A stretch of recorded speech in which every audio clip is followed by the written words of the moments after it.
여러분 안녕하세요. 오늘은 막대 그래프로 이야기를 만들어 보도록 하겠습니다. 수학책은 118쪽입니다. 활동 1번을 봅시다. 리듬 체조 선수인 도영이가 경기를 하고 난 뒤 쓴 이야기가 나와 있네요. 도영이의 이야기를 함께 읽어볼까요? 나는 훌라후프, 리본, 공봉 경기에 참여하였다. 훌라후프 경기와 리본 경기에서는 실수를 하지 않아 8.5점으로 높은 점수를 받았다. 그런데 공 경기에서는 아쉽게도 공을 떨어뜨리는 실수를 해서 7.5점으로 낮은 점수를 받았다. 경기 중에 실수를 하였지만 끝까지 포기하지 않고 경기를 한 데가 무척 자랑스러웠다. 이야기를 잘 읽었는지 선생님이 확인해 보겠습니다. 선생님이 내는 문제의 답을 소리내어 말해보세요. 첫 번째 문제, 도영이가 참여한 경기를 모두 말해보세요. 네, 훌라후프, 리본, 공과 공봉 경기에 참여하였습니다. 두 번째 문제, 8.5점의 높은 점수를 얻은 경기는 무엇인가요? 맞습니다. 훌라후프와 리본 경기에서 실수를 하지 않아 8.5점의 높은 점수를 받았습니다. 세 번째 문제, 공 경기에서 몇 점을 받았나요? 공 경기에서 도영이는 실수를 해서 7.5점을 받았습니다. 마지막 문제, 그렇다면 어떤 종목의 점수가 이야기에 나오지 않았나요? 맞아요. 공봉 경기 점수는 이야기에 나오지 않아 공봉 경기에서 몇 점을 받았는지는 알 수 없습니다. 모두 꼼꼼히 잘 읽었네요. 그러면 이제 문제를 해결해 봅시다. 이야기의 내용을 바탕으로 막대 그래프를 완성해 봅시다. 막대 그래프를 그리는 방법은 잘 기억하고 있죠? 잠시 확인해 볼까요? 제일 먼저 무엇을 해야 하나요? 맞아요. 먼저 가로와 세로에 무엇을 나타낼지 정해야 합니다. 조사한 수를 가로에 나타낼지 세로에 나타낼지 정하는 것이지요. 다음에는 무엇을 해야 하나요? 조사한 수가 모두 나타날 수 있도록 는금의 크기와 수를 정해야 합니다.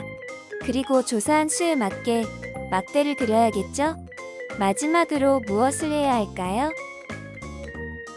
맞습니다. 바로 알맞은 제목을 붙여야 합니다.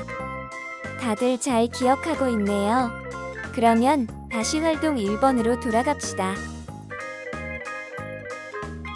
먼저 가로와 세로를 정해볼까요?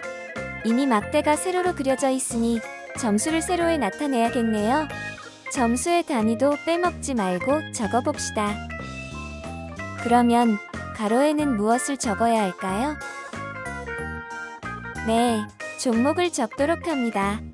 그러면 오른쪽 빈칸도 채울 수 있겠죠? 리듬 체조 종목별 점수를 나타내는 막대 그래프를 완성했습니다. 다음 문제를 봅시다. 이야기를 막대 그래프로 나타내었을 때의 좋은 점을 이야기해볼까요? 맞아요.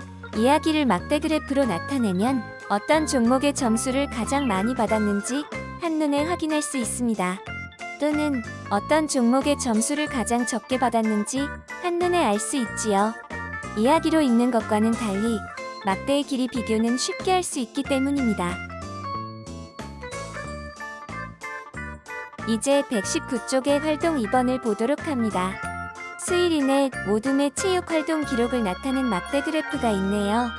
지금은 온라인 수업 중이라 짝과 이야기를 할 수 없으니 두 막대 그래프를 보고 알 수 있는 점을 5가지 찾아 배움 노트에 적어봅시다. 예를 들어 수일이의 50m 달리기 기록이 12초라는 것이나 줄넘기 기록의 눈금 한 칸은 25회를 나타낸다는 점 등을 찾아 적으면 됩니다.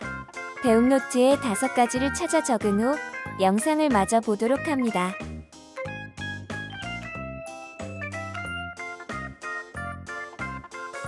다음으로 두 막대 그래프 중 하나를 선택하여 3줄 이상의 이야기를 만들어 보세요. 예를 참고해서 교과서 119쪽 네모칸에 자신만의 이야기를 만들어 적은 후 영상을 마저 보도록 합니다.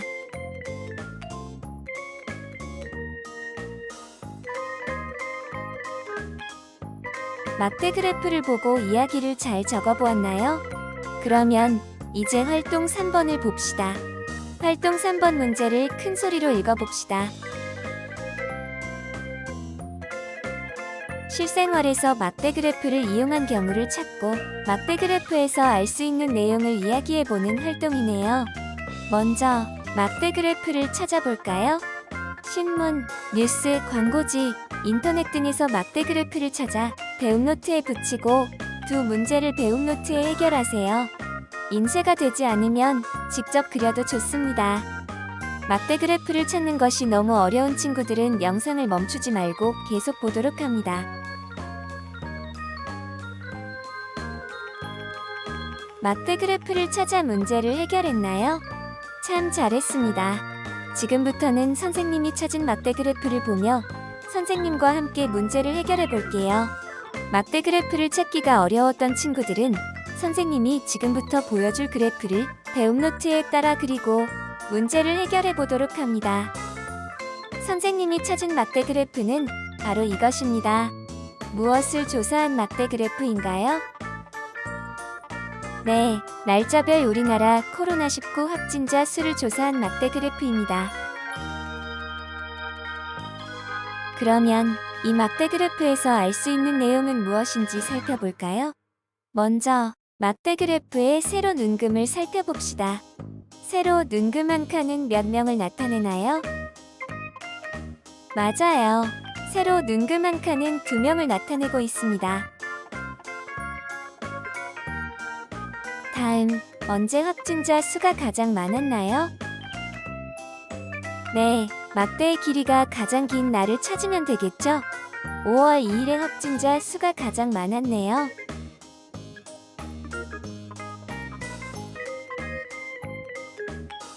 마지막, 언제 확진자 수가 가장 적었나요? 맞습니다. 막대의 길이가 가장 짧은 5월 5일의 확진자 수가 가장 적었습니다. 이처럼 하나의 막대 그래프에서 정말 많은 정보를 얻을 수 있으니 잘 살펴보는 것이 좋겠죠? 자신이 해결한 활동 3번을 다시 살펴보고 빠진 내용이 있거나 고쳐야 할 점이 있으면 고쳐보도록 합니다. 이번 시간에는 막대 그래프로 이야기를 만들어 보았습니다. 오늘 공부한 내용을 잘 떠올리며 실생활 속에서 막대 그래프를 찾아 살펴보는 시간을 가져보세요. 그럼 다음 시간에 다시 만나요.